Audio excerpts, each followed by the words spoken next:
La Marseillaise.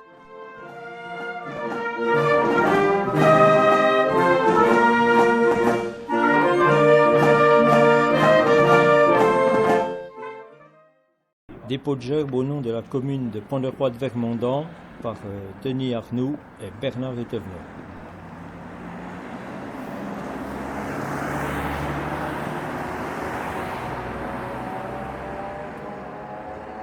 Minute de silence.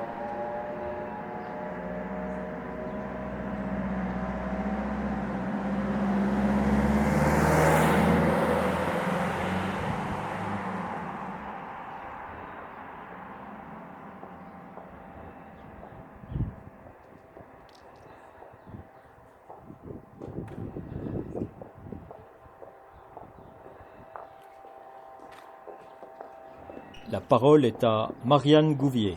Libération de Vermondans, 15 novembre 1944. Pont-de-Roide a été libéré le 12 septembre. Malgré plusieurs assauts, le front s'arrête entre les deux localités de Pont-de-Roide et de Vermondans. Les 19 et 20 septembre, le 13e régiment de tirailleurs sénégalais de la 9e division d'infanterie coloniale tente un assaut. Le combat est rude et malgré l'appui des tanks destroyers, c'est un échec.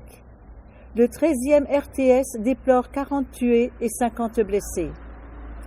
C'est alors 2 longs mois de duels d'artillerie quotidiens qui chaque jour ravagent un peu plus le village.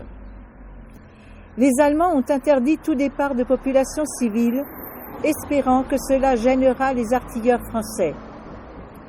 Mais clandestinement, le village se vide. Il ne reste que 23 personnes sur 600 le 26 septembre. Les Allemands décident, le 2 octobre, l'évacuation des civils restés à Vermondans. Il reste des civils dans le No Man's Land.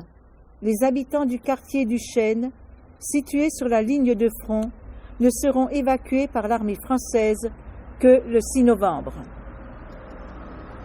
14 novembre 1944.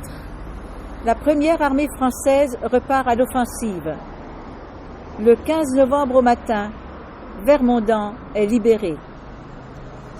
Malgré la neige, le froid et le brouillard, la 10e compagnie du 3e bataillon du 6e régiment d'infanterie coloniale a repris le village après de durs combats qui ont coûté la vie à au moins 24 soldats français. L'ennemi résiste. Fortement retranchés et décidés à résister, les soldats allemands s'accrochent toujours place de la Vaumaille. Un autre danger.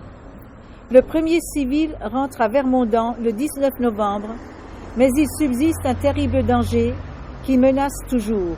Ce sont les mines. Malgré les efforts des démineurs français, elles blessent et tuent longtemps encore. Ce n'est que le 22 novembre que les rudipontins sont autorisés à rentrer chez eux.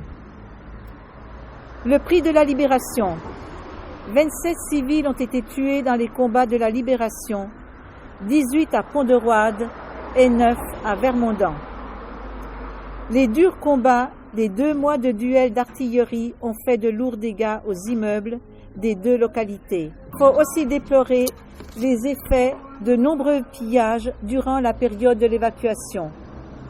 D'autres victimes tomberont longtemps après les combats du fait des mines et autres explosifs.